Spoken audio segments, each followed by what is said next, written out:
Alô, amados e amadas, graça e paz, da parte daquele que vive e reina para todo sempre, nosso único e soberano Senhor e Salvador Jesus Cristo.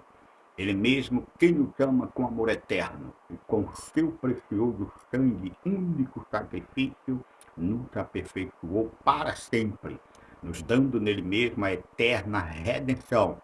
Pelo seu sangue foi perdoado os nossos pecados passados, presentes e futuros, pois nós cremos na salvação eterna, que salvo uma vez é salvo para sempre. Esta é a sã doutrina da salvação, ensinada por Cristo à sua igreja. Como está escrito, e se a Bíblia diz, nós cremos.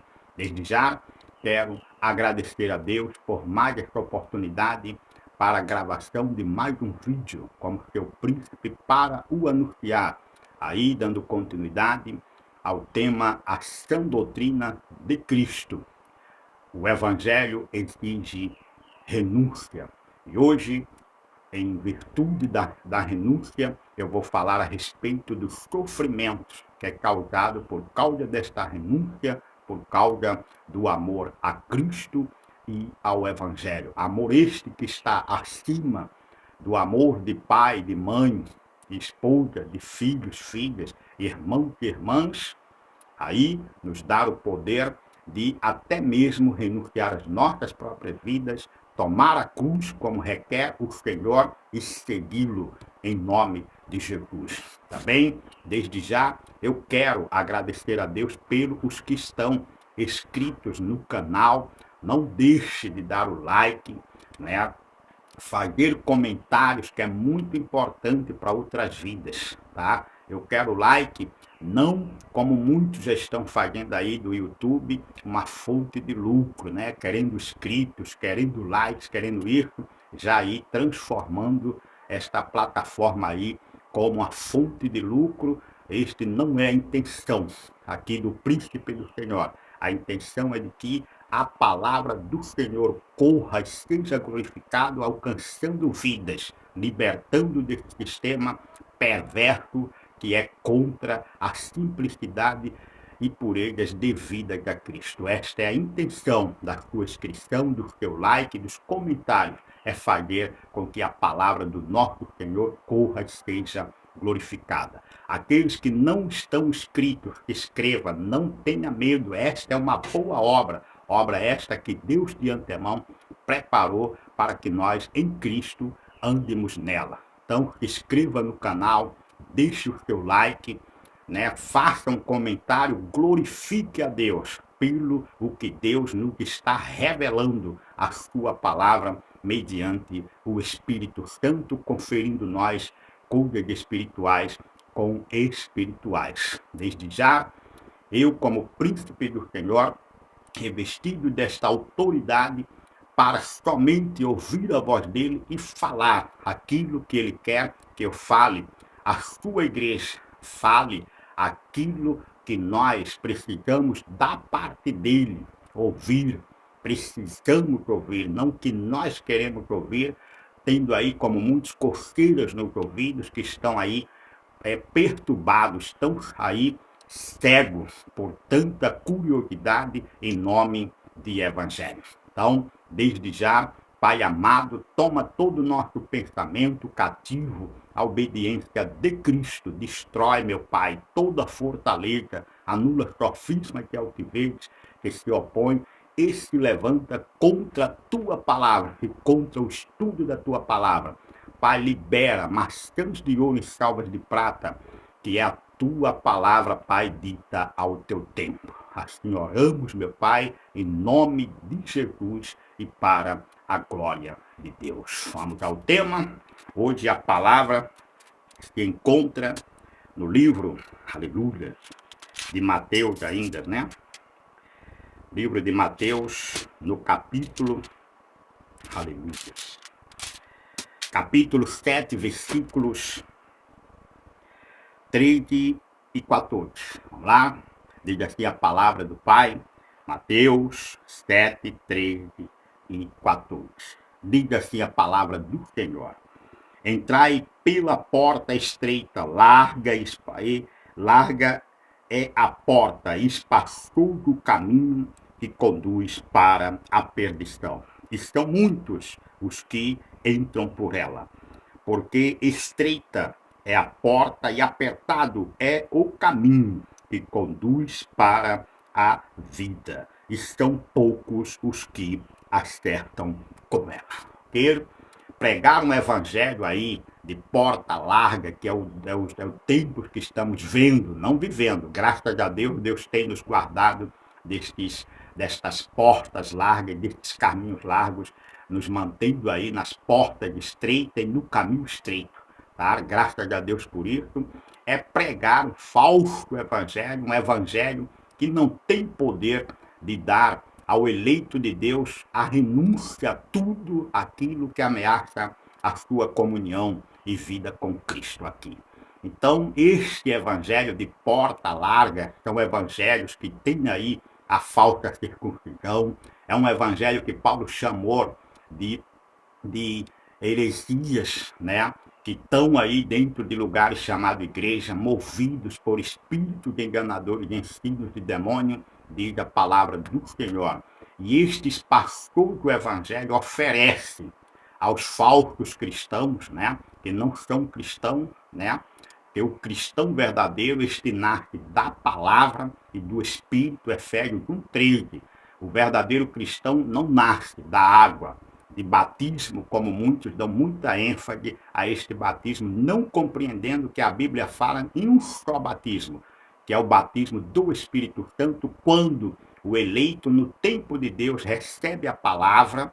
Está escrito, né, que há um tempo que Deus pré-ordenou para a nossa salvação, e este tempo chega com esta palavra dizendo o Senhor: eis aí o tempo da salvação, não tome ou não receba a graça de Deus em vão. Isto está escrito e nós cremos. Por isso, a doutrina da predestinação e da eleição eficaz é uma doutrina bíblica que exalta a soberania de Deus. Então, o falso evangelho das portas largas e dos caminhos largos faz com que cristãos sejam escândalos para Cristo e para a obra de Cristo. Nós vemos aí que o falso evangelho não combate a iniquidade, não retira o povo de Deus do meio de tudo aquilo que a palavra, o evangelho diz: retirai-vos do meio deles. Não é sair do mundo. Do mundo nós não podemos sair, diz a palavra, porque dele, diz a palavra, nós somos a luz do mundo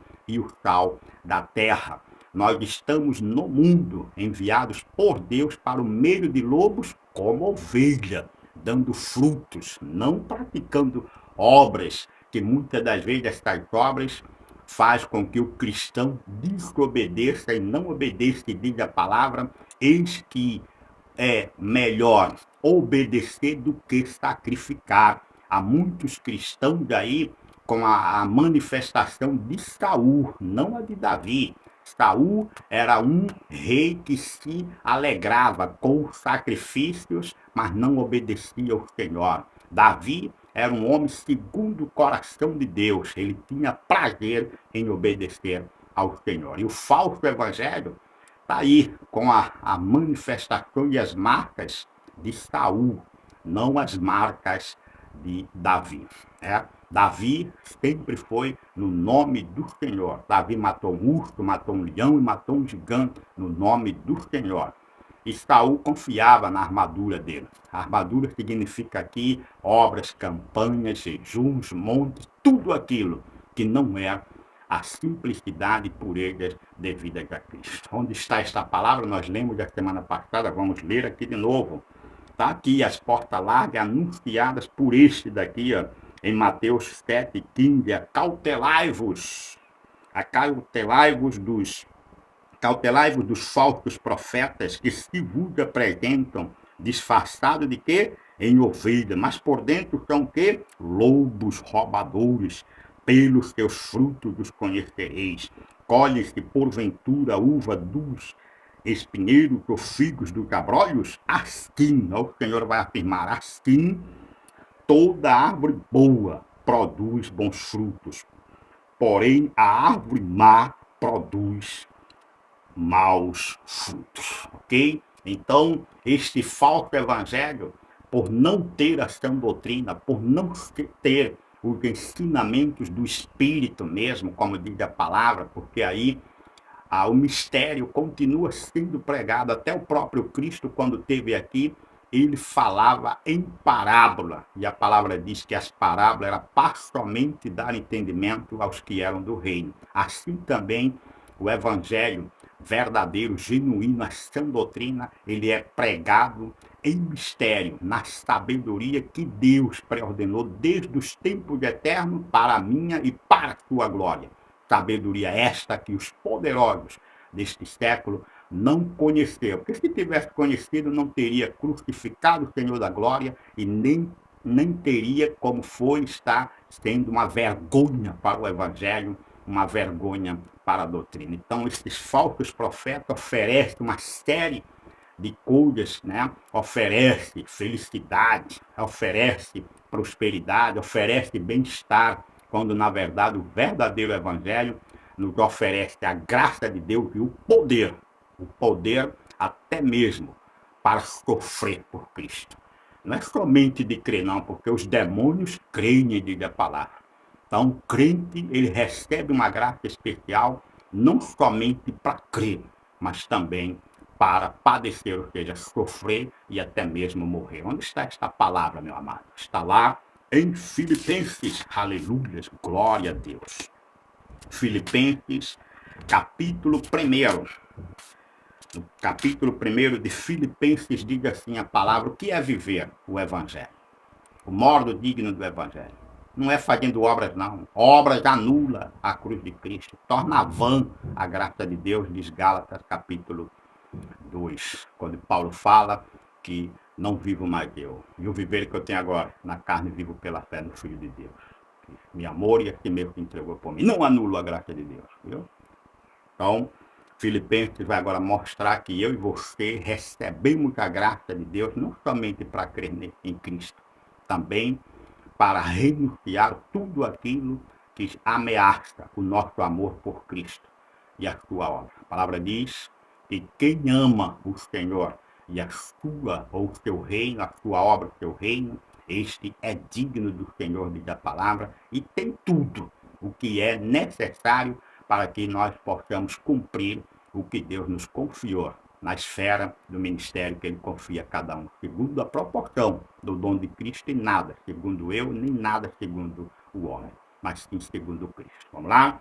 Diz assim a palavra em Filipenses capítulo 1, versículo 27 em diante. Vamos lá? Diz assim a palavra: vivei acima de tudo por modo digno do evangelho. De quem? De Cristo, porque muitos vivem aí de modo indigno, de evangelhos, como disse lá a palavra em 2 Coríntios 11. Então diz assim: acima de tudo do evangelho de Cristo, para que ou indo ver-vos, ou estando ausente, ouça no tocante a vós outros, que estáis firmes em um só espírito, como uma só alma, lutando juntos pela fé evangélica. E diz outras fés, mas existe só uma fé, que é a fé do deleite, é a fé evangélica. É a fé alimentada pela sã doutrina. Versículo 28. E que nada, versículo 28, e que em nada estáis intimidados pelos adversários, pois o que é para eles prova evidente de perdição é para vós outros de salvação. E isto da parte de Deus, porque vos foi concedida a graça de padecer por Cristo, e não somente de credes nele. Pois tende o mesmo combate, Paulo dizendo, que vistos que estavam vendo em Paulo, em mim, e ainda agora ouvis que é o meu. Então, qual é o nosso combate? É o mesmo de Paulo, para que nós possamos, como ministros de Cristo, como diz a palavra, sermos por Cristo achados fiéis, fiéis à palavra, fiel a Cristo. Aqui diz a palavra que nós somos revestidos quando nós ouvimos essa doutrina. Deus nos concedeu uma graça não somente para crer, não, mas também para sofrer e padecer por Cristo. Mas a vida cristã é só isso, irmão? É isto, a palavra de Pai disse pelo próprio Jesus Cristo: no mundo terei de aflições. Parou aí? Não, diz, tenha bom ânimo. Eu venci o mundo. E aí você pode, confiante de dizer, como diz a palavra, ele venceu para que eu também vença. Aí você vai para Romanos capítulo 8, que vai dizer em todas estas coisas, em tudo que aqui a palavra fala em relação à perseguição e padecimento por Cristo, você e eu somos mais do que vencedores. Então, o combate de Paulo é o meu hoje. Os que viam, Paulo disse, o que vocês estão vendo, faça também que eu estou fazendo. E os que vão ouvir também façam, porque este é o verdadeiro evangelho e que nos torna dignos de salvação. Para os que não são salvos, ou os que estão presos a qualquer outro sistema que não é o evangelho de Cristo, a palavra diz que é prova evidente de perdição, mas para nós é de salvação. Então, um verdadeiro evangelho traz perseguições, traz aflições, traz tudo aquilo que nós precisamos para estarmos mortos, diz a palavra, em nós, para que também nós operem a vida de Cristo. A palavra diz que nós somos entregues o dia todo à morte. Para quê, irmão? Para que a vida de Cristo se manifeste em nós. Douta sorte, você estando vivo, Cristo não se manifesta. E aí, este viver segundo a carne, diz a palavra, está baseado em obras, em tradições, em costumes, confiante em homens, porque diz que é doutor disso, teólogo daquilo, há teologias dessas que são complicadíssimas, que só eles, eu não sei, até ponho a minha dúvida, que eles entendem. E aí o povo de Deus fica sem entendimento e fica subjugado, fica sujeito a esses tais pastores que não apacenta. Alguns deles têm até a intenção de ser Paulo, né? Eles têm zelo, mas muitas das vezes têm o entendimento espiritual. E outros mesmo nem apacenta, como nós vimos lá em Mateus, que são lobos disfarçados de ovelhas. Que a intenção é roubar. Diz que Paulo em Atos, lobos vorazes que não poupam o rebanho, porque eles são movidos por avareza, eles são agentes, são ministros de Satanás, diz 2 Coríntios. Então, a graça me foi dada, me dar o poder de crer em Cristo, renunciar à minha própria vida, amar menos a minha mãe, o meu pai, minha esposa, meus filhos e meus irmãos. Isso me torna, diz a palavra, digno. Eu vivo, no versículo 27 de Filipenses aqui 1, diz assim, vivendo acima de tudo por bordo digno deste evangelho de Cristo. E este evangelho é o poder de Deus. Que poder, hein? Que poder que nos livrou da morte, né? E continua nos livrando, porque a salvação, ela tem 3 manifestações, ainda que não é conhecido pelo falso evangelho, mas o verdadeiro evangelho revela as 3 manifestações deste poder de salvação em nossa vida, no espírito, na alma e no corpo, diz a palavra. Estamos completos em Cristo. E por isso nós temos dele a graça de também padecer. Porque os demônios creem. Se você perguntar a qualquer pessoa aí fora, você crê em Jesus? Eles vão dizer, creio. Todo mundo crê. É tanto que criaram um perverso, né? Um perverso, uma perversa confissão, dizendo que Deus é um, Deus está em todo lugar. Deus é um. E Deus está em todo lugar. Os demônios é quem falam assim, eles sabem que o Senhor, sim, reina e governa sobre tudo e todos, mas desconhecem que Deus não está nos ministérios de iniquidade. O que está lá é o diabo, os demônios, espíritos de enganadores e ensinos de demônios, fazendo também o que é digno de Deus, tempos de apostasia. Tem que se manifestar? Tem. Quanto a nós, temos que estarmos aqui, ó, nesta graça, sabendo que esta graça que nos foi dada, ela é diferente de qualquer outro tipo de graça. Fora desta graça é desgraça. A graça verdadeira nos dá o poder de crermos em Cristo e de também padecermos por Cristo. Diga a palavra, veja isso lá em Glória a Deus, Pai, tu és fiel. Em segunda, né, Timóteo, diz assim a palavra a respeito do poder deste evangelho para os que creem. Paulo diz que, olha, para os que vivem segundo os homens, tradições, costumes e outros evangelhos, não segundo Cristo, é prova evidente de perdição, é porta larga, é caminho largo. Mas para nós os que cremos, é prova evidente de salvação, porque é nos dado a graça de crer, de sofrer e padecer por Cristo. Diz aqui a palavra em 2 Timóteo, capítulo 3. Olha aqui a exortação de Paulo a Timóteo, diz assim: tu, porém, e também para mim, lembra que a palavra diz que vocês estão vendo em mim e vão ouvir, seja este o vosso combate, tá? Para que nós possamos, quando deixarmos daqui, se Jesus não voltar, fazer a mesma confissão de um verdadeiro eleito, salvo por Cristo, combati o bom combate, guardei a carreira, guardei a fé, combati o bom combate, guardei a fé, completei a carreira. A coroa está agora lá nos aguardando, diz a palavra. A coroa da justiça, tá? Porque a coroa de reinar é agora. Nós temos uma coroa dada por Deus, que é em Cristo nós reinamos, reinando em Cristo, reinando em vida. São expressões do Evangelho da Graça. Diz aqui em 2 Timóteo capítulo 3, versículo 10. Tu, porém, tens seguido de perto o meu ensino, procedimento, propósito, fé, longanimidade, amor, perseverança, as minhas perseguições e os meus sofrimentos que me aconteceram em Antioquia, Icônio e Listra, que variadas perseguições tenho suportado, de todas, entre tantos, me livrou o Senhor. Ora, todos quantos querem viver piedosamente em Cristo Jesus serão perseguidos, mas os homens perversos e impostores irão de mal a pior, enganando e sendo enganados. Veja, na medida que eles pregam o engano, eles também estão sendo enganados. E a palavra diz o sofrimento. A palavra diz no Salmo, que diz muitas são os sofrimentos, as aflições do justo. E a palavra diz de todas, o Senhor o livra. Então, nós temos sim esta graça de crer em Jesus Cristo e de também padecermos por ele.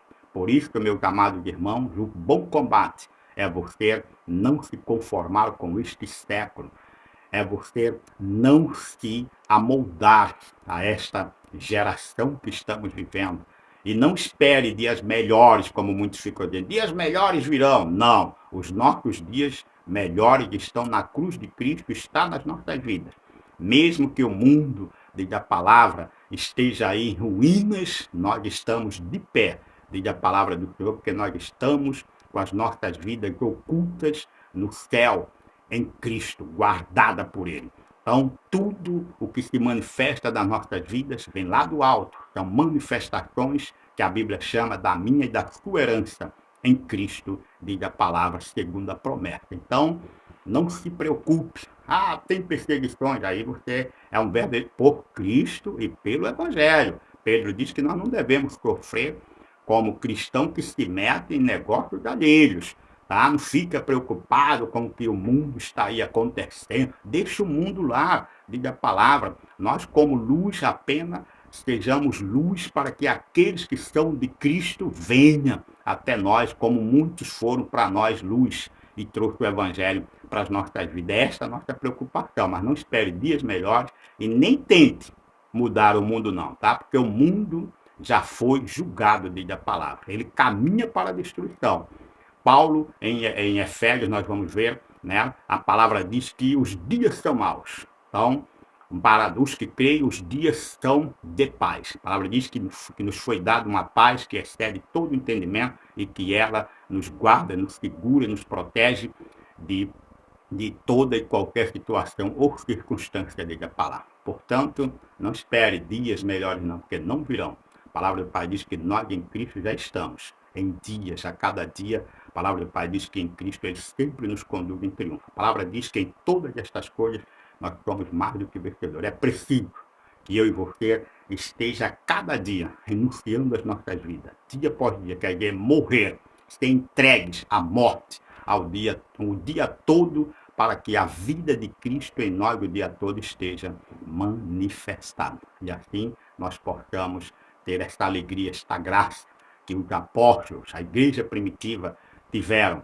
Mesmo em face da morte, eles louvavam, glorificavam a Deus, oravam, pedindo, Pai, perdoa, eles não sabem o que faz nos dias de hoje. Cristão murmura, descontente, cristão avarentos, cristão egoístas, cristão que a palavra de Deus diz que são mau exemplo, porque lhe falta o verdadeiro evangelho, o evangelho da graça por revelação, não é por teologia não, como muitos ficam aí com as suas teologias, as suas coisas, que eu costumo dizer que você vivendo 100 anos, você não entende e nem vive completamente esta tal teologia. A verdadeira teologia é Cristo, é estar em Cristo. A palavra de Deus diz em Colossenses 1:27, Cristo em nós é a esperança da glória. Esta é a verdadeira teologia. Teologia significa Deus, Deus no centro, Jesus, a pedra angular. Todo o tesouro da sabedoria está em Cristo, não está na teologia. Essa teologia, principalmente, que rejeita a predestinação, rejeita a eleição, dá ênfase ao livre-arbítrio, dá ênfase que Deus é que pede a chance ao homem. Não, é o homem que pede a chance a Deus. É o homem que clama no dia da sua salvação. E Deus ouve e diz, eis aí o dia da sua salvação, receba ela. Esta é a verdadeira teologia.